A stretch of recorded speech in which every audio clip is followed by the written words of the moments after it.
Hey guys, welcome to this quick tutorial where we'll explain you how you can use Ynab to track stocks. So let's get started. While Ynab isn't designed as a traditional investment tracker, you can still use it to monitor your stock portfolio in a way that fits within your budget system. The easiest method is to add your investment accounts like brokerage or trading platforms as tracking accounts in Ynab. These don't impact your budget directly, but allow you to monitor balances over time. Simply go to Add Account, select Tracking, and choose Investment as the type. Then enter your current stock account balance manually.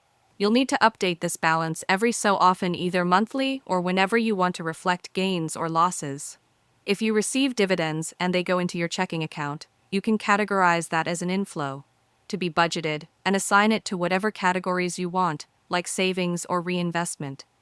Ynab doesn't track individual stock tickers or performance metrics, so if you want to track your portfolio value in detail, you'll still need to rely on your brokerage dashboard or a separate tool like Google Sheets or an investment app.